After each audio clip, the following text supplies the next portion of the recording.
ఈ రాయలసీమ సస్యశ్యామలు కావాలన్నా, ఈ రాయలసీమ కూడా బాగుపడాలంటే నీళ్ళు అనేది కూడా చాలా అవసరం.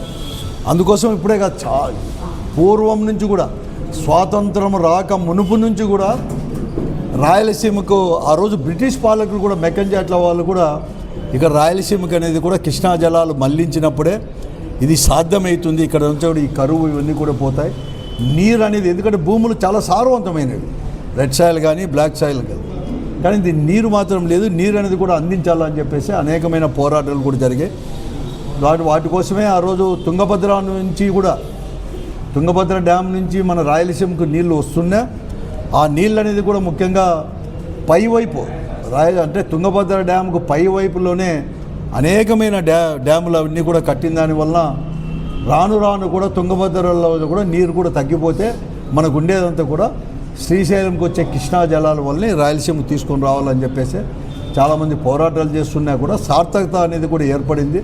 అందరూ మాటలకు మాత్రం పరిమితమైతే డాక్టర్ వైఎస్ రాజశేఖర రెడ్డి గారు 2004లో ముఖ్యమంత్రి అయిన తర్వాత దానికి ఒక సార్థకతగా తీసుకొని వచ్చేసి 40 టీఎంసీలతో సామర్థ్యంతో 4 జిల్లాలకు, దాంట్లో అత్యధిక భాగం నీళ్ళు వచ్చేసి అనంతపురం జిల్లాకు తీసుకొని రావాలని చెప్పేసి దాన్ని తీసుకొని రావడం జరిగింది.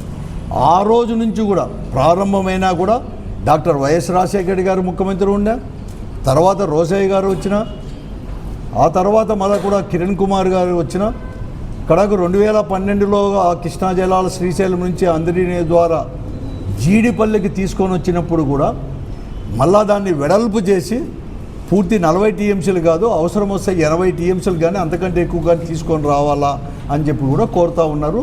మళ్ళీ అప్పటి నుంచి కూడా పోరాటాలు కూడా చేస్తూ ఉన్నారు.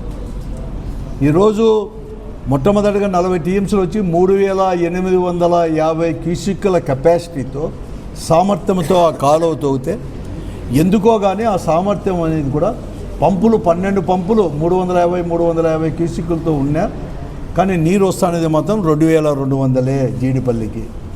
కాబట్టి దాన్ని 3850 చేసేది కాకుండా జగన్మోహన్ రెడ్డి గారు ముఖ్యమంత్రిగా ఉన్నప్పుడు ఈ రాష్ట్రంలో ఉన్న ప్రజలందరూ కూడా, ప్రజలతో పాటు రాజకీయ పార్టీలు, మేము అందరూ కూడా అడిగితే, ప్రజాప్రతినిధులు అడిగితే 10,000 12,000 చేయమంటే 6,300 చేసిండేది. కానీ ఈరోజు కనీసం 6,300కైనా కానీ వెడల్పు చేస్తారేమో అంటే 2024లో చంద్రబాబు నాయుడు గారు ముఖ్యమంత్రి అయిన తర్వాత ఎవరు కానీ ఊహించలేదు.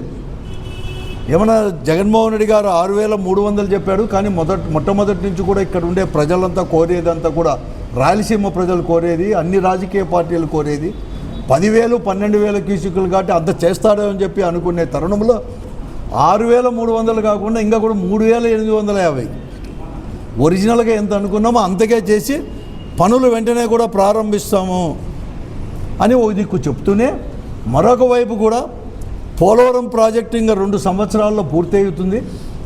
ఈ పూర్తి అయిపోతున్న తరుణంలో గోదావరి జలాలనే బనకచెర్లకు తీసుకొని వచ్చేసి రాయలసీమకు సస్యశ్యామలం చేస్తాము, పోతిరెడ్డి రెగ్యులేటర్ ద్వారా అన్నీ కూడా నీళ్ళు ఇస్తానని చెప్పి కూడా చెప్తా ఉన్నాడు. చాలా సంతోషం. మేము ఒకటే నేను అడిగేది, మీరు ఎప్పుడైతే బనకచెర్లకు నీళ్ళు తీసుకొని వస్తే బనకచెర్ల నుంచి డైరెక్ట్గా అనంతపురం జిల్లాకు, చిత్తూరు జిల్లాకు నీళ్ళు రావు.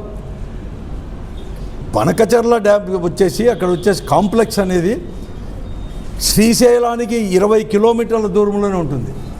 అక్కడి నుంచి డైరెక్ట్గా పోతిరెడ్డి రెగ్యులేటర్ కాలువలో చేస్తే హెచ్ఎన్ఏ అది హంద్రి ఇది గాలేరు నగరికి అక్కడంతా ఉపయోగం వస్తుంది. కానీ కర్నూలు కడపకి తీసుకొని పోవచ్చు, కానీ అనంతపురానికి చిత్తూరుకు తీసుకొని పోవాలంటే మళ్ళీ కూడా ఒక లిఫ్ట్ దారులను, అంటే శ్రీశైలం తీసుకొని రావాలంటే ఏకైక వాటర్ సోర్స్ నీరు తీసుకొచ్చేది హంద్రి నీవా మాత్రమే. అంటే హంద్రి నీవాను 40 టీఎంసీలు కాదు 80 టీఎంసీలో మీరు తీసుకొని వస్తే దాన్ని తీసుకొని రావాలంటే హంద్రి నీవా అనేది కూడా వెడల్పు చేస్తేనే ఇది సాధ్యమవుతుంది.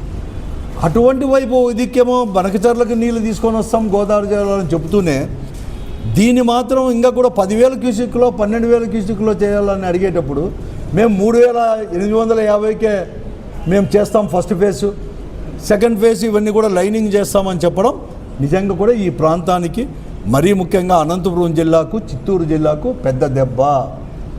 అంటే భవిష్యత్తులో ఎక్కడ కానీ నేను ఒకటే నేను అడుగుతున్నాను ఈ ప్రభుత్వాన్ని, మీకు ఈ జిల్లాలపైన రాయలసీమపై నిజంగా ప్రేమ అనేది ఉంటే మీకు కూడా భవిష్యత్తుని గురించి భవిష్యత్తులో నీళ్ళు తీసుకొని రావాలంటే దీన్ని వెడల్పు చేయండి. నువ్వు వెడల్పు చేయకోకుండా మీరు లైనింగ్ చేస్తే భవిష్యత్తులో చేయడానికి కూడా వీలు ఉండదు.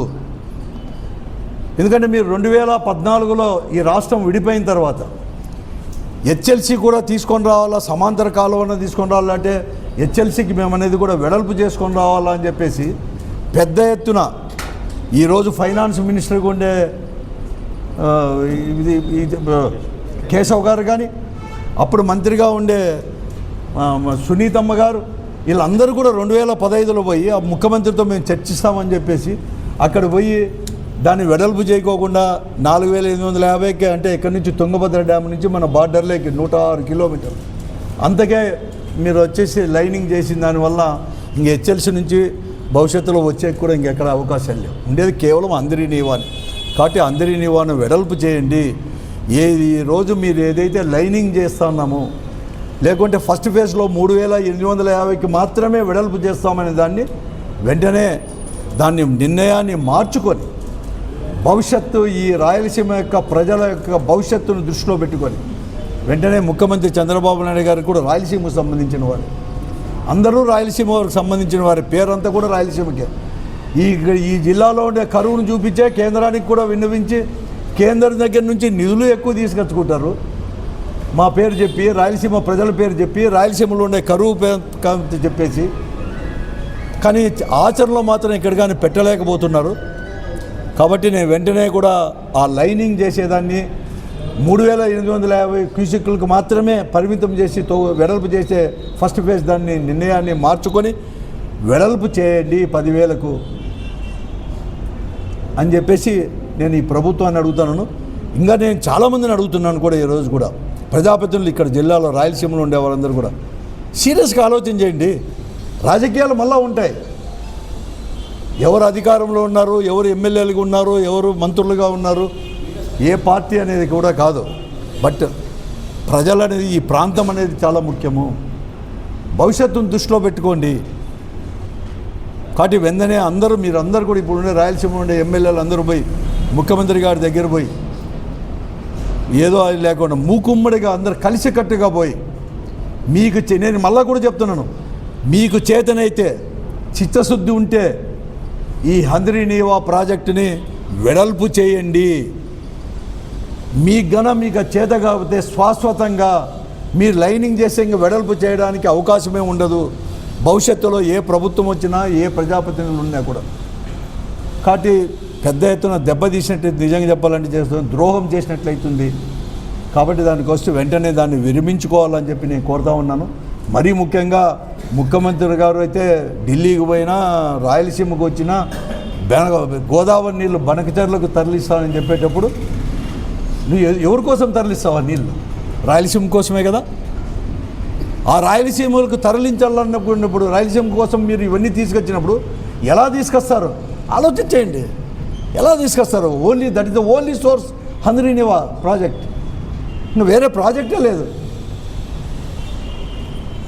అసలు మీకు అనంతపూర్కే కాదు, మీ చిత్తూరుకి తీసుకొని పోవాలన్నా కూడా ఎక్కువ నీళ్ళు తీసుకొని పోవడానికే కదా. ఇంకొక 10,000 క్యూసెక్కులు అంటే ఇప్పుడు ఇప్పుడు వచ్చే 3,800 కాదు, ఇంకో 10,000 చేయాలన్నా అంటే ఇంకో 10 టీఎంసీలు ఎక్కువ చేయాలన్నా, లేకుంటే ఇంకో 30 టీఎంసీలు తీసుకొని రావాలి. తర్వాత ఇటీవల మేము చూస్తున్నాను, రాష్ట్రం విడిపోయిన తర్వాత, తెలంగాణలో మన రాష్ట్రం విడిపోయిన తర్వాత కృష్ణా జలాలపైన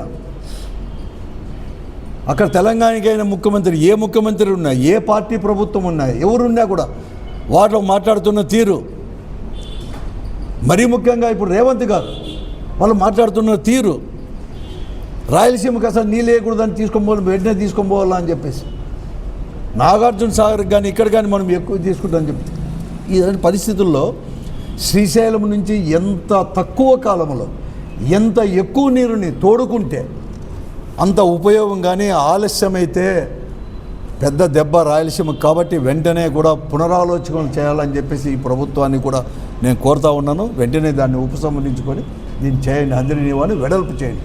మీకు వెడల్పు చేయకి మనసు లేకపోతే, చేత కాకపోతే శాశ్వతంగా అదనంగా నీళ్లు తీసుకోవడానికి మీరు అడ్డుగోడ కట్టినట్లయితుంది. కాబట్టి నేను హెచ్చరిస్తున్నాను కూడా అందరికీ.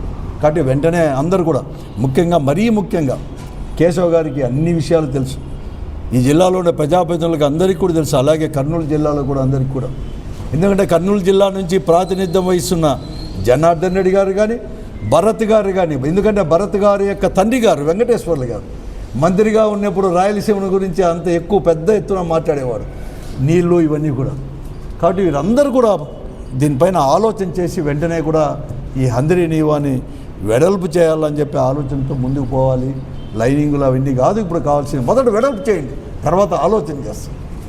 లైనింగ్ చేయాలన్నా వద్దా, భవిష్యత్తులో వెడల్పు చేసిన తర్వాత 10-12 వేల క్యూసెక్కులు తీసుకొని వచ్చిన తర్వాత మళ్ళీ చేయాలని చెప్పి ఆలోచిస్తాం.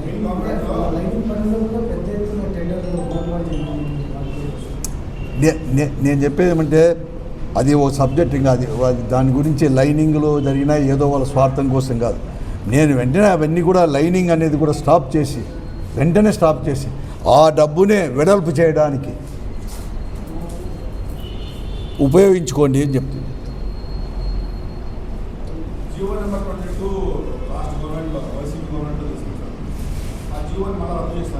అవును, రద్దు చేశాడు, జీవో నెంబర్ చేశాడు. తర్వాత ఇంకోటి కూడా, ఏదైతే ఈ గాలేరి నగర్ నుంచి అంటే గండికోట నుంచి డైరెక్ట్గా పుంగనూరుకి తర్వాత కుప్పానికి నీళ్లు తీసుకోమంటే చిత్తూరుకు అందరి నీళ్ళు ద్వారా దాన్ని కూడా ఈరోజు నిలబెట్టేసి మళ్ళీ కూడా అందరి నీవో ద్వారా తీసుకోమని మాకేం అభ్యంతరం లేదు, అందరి నీవో ద్వారా తీసుకోమని. కానీ ఇవన్నీ తీసుకోపోవాలంటే భవిష్యత్తులో తీసుకొని రావాలంటే అతను చెప్పినట్లుగా అదనంగా కూడా మళ్ళీ బనకచెర్లకు గోదావరి నీళ్లు కూడా మళ్ళిస్తా అని చెప్పి కావాలంటే మళ్ళీ నీళ్ళు వచ్చి రాయలసీమకు రావాలంటే ఓన్లీ సోర్స్ ముఖ్యంగా అనంతపురం జిల్లాకును తర్వాత చిత్తూరు జిల్లాకు వచ్చి హంద్రీ నీవా అంటే ఇంతకంటే ఎక్కువ నీళ్ళు తీసుకొని రావాలంటే ఇంతకంటే ఎక్కువ వెడల్పు చేయాల్సిందే. అది చిన్న గుడ్డిగా ఎవరు పిల్లోని అడిగినా కూడా చెప్తాడు, నీళ్ళు ఇంతకంటే ఎక్కువ చేయాలంటే దీన్ని వెడల్పు చేయాలి కదా అంటాడు.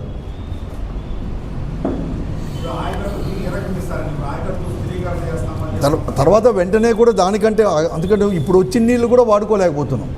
కాబట్టి ఆయకట్టు స్థిరీకరణ చేయడానికి అంటే ఇవన్నీ కూడా డిస్ట్రిబ్యూటర్లు కూడా దాన్ని రెడీ చేసి దానిపైన ఆలోచన చేయకుండా, డిస్ట్రిబ్యూటర్ల పైన ఆలోచన చేయకుండా, దీన్ని వెడల్పు చేసేది ఆలోచన చేయకుండా దీనికంతా కూడా కంప్లీట్ చేసి సీజ్ చేస్తాను, ఇంకా అదనంగా నీళ్ళు తీసుకోవడానికి సీజ్ చేస్తాము, మేమంతా కూడా లైనింగ్ చేసి అనేది నిర్ణయాన్ని వెనక్కి తీసుకోవాలని చెప్పి నేను అడుగుతున్నాను.